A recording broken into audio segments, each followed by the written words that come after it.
Deputado Sargento Rodrigues. Senhor presidente, senhores deputados, senhoras deputadas, público que nos assiste pela TV Assembleia, retorno a essa tribuna para dar sequência à minha indignação, ao meu repúdio quanto às decisões da promotora de justiça Sumara Aparecida Marçal e do senhor juiz Neanderson Martins Ramos, que no último dia 17 de agosto decidiram pela prisão preventiva de 7 policiais militares da cidade de Itaubim, sob a alegação da prática de tortura. As prisões de pessoas sérias, honradas, que todos os dias saem de casa e não sabem se vão retornar aos seios de suas respectivas famílias. O que mais nos entristece neste momento é a total inversão de valores que foram estabelecido na decisão judicial requerida pela promotora de justiça e acatada pelo juiz da comarca de Medina, o senhor Neanderson. Hoje, senhoras e senhores, estamos vivendo com uma situação que tem incomodado a todos os brasileiros, ou pelo menos em sua maioria absoluta, que é a situação com que o menor infrator é tratado pela legislação brasileira. O Estatuto da Criança e do Adolescente criou uma blindagem que eles já sabem como funcionam. Tem exata noção de que não serão presos em face de uma lei muito branda, quando se trata principalmente dos crimes contra a vida. Mas a vida de quem? Quem estão sendo vítima desses criminosos? São pessoas iguais a você, que está nos assistindo, você que é dona de casa, mãe, pessoa que trabalha todos os dias, que paga seus impostos, que procura ter um comportamento social adequado, que se submete às regras sociais, que não precisa estar prevista em leis. A você que é trabalhador, que é um profissional liberal, médico, advogado, engenheiro, dentista, empresário, garçom, motorista de táxi, de ônibus, que é cozinheiro, gari, ou seja, um cidadão brasileiro, pobre ou rico, de cor escura ou clara, enfim, são pessoas que todos os dias levantam cedo, trabalham ou passam a noite inteira trabalhando com o sonho de buscar algo melhor para si e sua família. Pessoas que tentam todos os dias fazer a sua vida um pouco melhor, que acreditam no poder público, que muitas das vezes se pergunta, por que tanta impunidade? No dia 13 de janeiro deste ano, a Polícia Militar de Itaubim foi acionada para atender um clamor da população. Tratava-se de um cidadão que estava sendo vítima de assalto. Quando a Polícia Militar chegou na cena do crime, encontrou uma pessoa baleada, vítima de uma violência sem dó.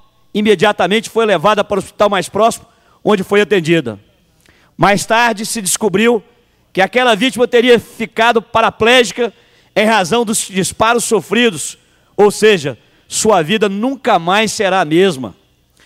O senhor Paulo José Francisco, vítima dos disparos, casado, pai de 2 filhos, trabalhador, estava aguardando a sua vez para ser atendido numa barbearia.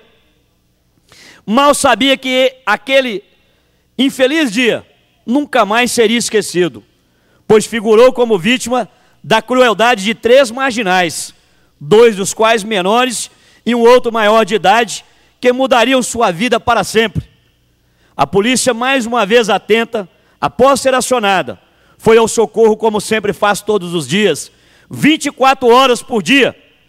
Vai no encalço, percorre ruas, corre atrás dos marginais, passa por cercas de arame farpado, desce e sobe barrancos, ou seja, supera vários obstáculos até alcançar êxito na prisão dos autores do trágico crime. O resultado daquela violência é muito preocupante. Ou será apenas mais um pai de família vitimado, do qual nós não ligaremos mais, que não nos preocuparemos e não mais nos indignaremos com sua infelicidade. Há poucos dias, na cidade de Contagem, 3 menores balearam um cidadão que passava próximo de uma favela conhecida como Frigo Diniz. Mas, como disse antes, foi somente mais um pai de família vítima da ação de menores criminosos, ou melhor, nesse caso do senhor Warley da Rocha Anunciato, de 30 anos, que estava indo para uma igreja. Foi alvejado no pulmão, sendo encaminhado em estado grave para um hospital de pronto-socorro, Júlia Kubitschek.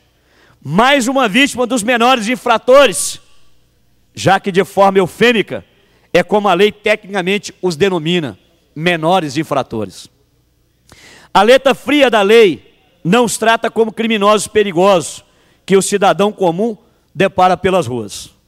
Ontem, dia 24 de agosto, na cidade de Pedro Leopoldo, que fica a 30 quilômetros de Belo Horizonte, um menor de 16 anos matou seu rival por vingança. O rival era também da mesma idade. A polícia militar foi no seu encalço e o prendeu.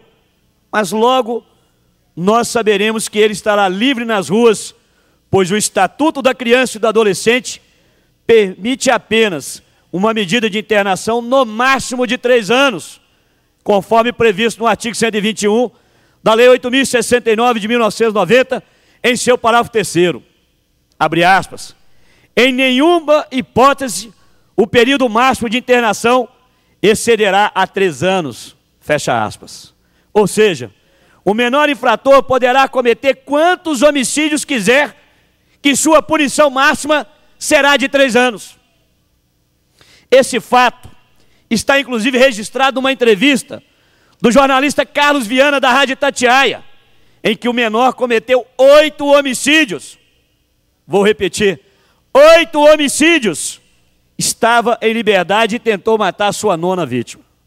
Fatos similares a este, a exemplo da recente notícia do assassinato do garoto João Hélio, no estado do Rio de Janeiro, em que 4 marginais, numa tentativa frustrada de roubo de carro, arrastaram o garoto João Hélio preso ao cinto de segurança por 7 quarteirões. Os menores criminosos que participaram daquela crueldade já estão soltos. E talvez praticando outros crimes tão hediondos e bárbaros quanto o que foi praticado na cidade de Itaubim, em que o senhor Paulo José Francisco ficou paraplégico. O que faço nesse momento é alertar toda a população de Minas que o fato ocorrido em Itaubim não é um fato isolado em que os menores estão matando todos os dias. E as vítimas é sempre uma pessoa séria, trabalhadora, que luta todos os dias no intuito de ter uma vida melhor. Quero neste momento dirigir-me aos cidadãos de Itaubim, Medina, Pedra Azul, Jequitinhonha, Almenara e região. Pergunto a vocês que residem nessas cidades, que estão próximos da comarca de Medina, onde o juiz Neanderson Martins Ramos determinou a prisão dos 7 policiais. Vocês acreditam que os policiais militares terão ânimo para prender alguém? E se durante a prisão do indivíduo ele resistir, debater ou rolar no chão e ficar cheio de hematomas ou com escoriações, será que este marginal não vai dizer para a promotora Sumara que foi torturado? Será que isso não vai se repetir novamente? Um fato que devemos chamar a atenção da população de Itaubim e demais cidades de seu entorno é, e aqui eu gostaria que o ilustre colega deputado Durval Ângelo, que tanto falou no seu discurso em Estado Democrático de Direito, em dignidade da pessoa humana. Qual pessoa humana? A dignidade é só do bandido? É só do criminoso? E a dignidade da vítima? Por que a promotora agilizou tão rápido um procedimento administrativo solicitando a prisão dos 7 policiais por prática de crime de tortura, sendo ela não competente para fazê-lo, porque ela devia ter determinado a instalação de inquérito e não de procedimento administrativo? Cadê o Estado Democrático de Direito? Porque presume-se no Estado Democrático de Direito impera-se a lei. Onde estava a competência da promotora se ela não for embasada na lei? Será que os inquéritos que tratam das vítimas desses menores estão recebendo a mesma agilidade? Será que os processos em andamento na comarca de Itaubim contra os demais marginais estão sendo agilizados como foi o procedimento contra os policiais? Quantos processos criminais estão parados na comarca em que a promotora Sumara e o juiz Neanderson oficiam?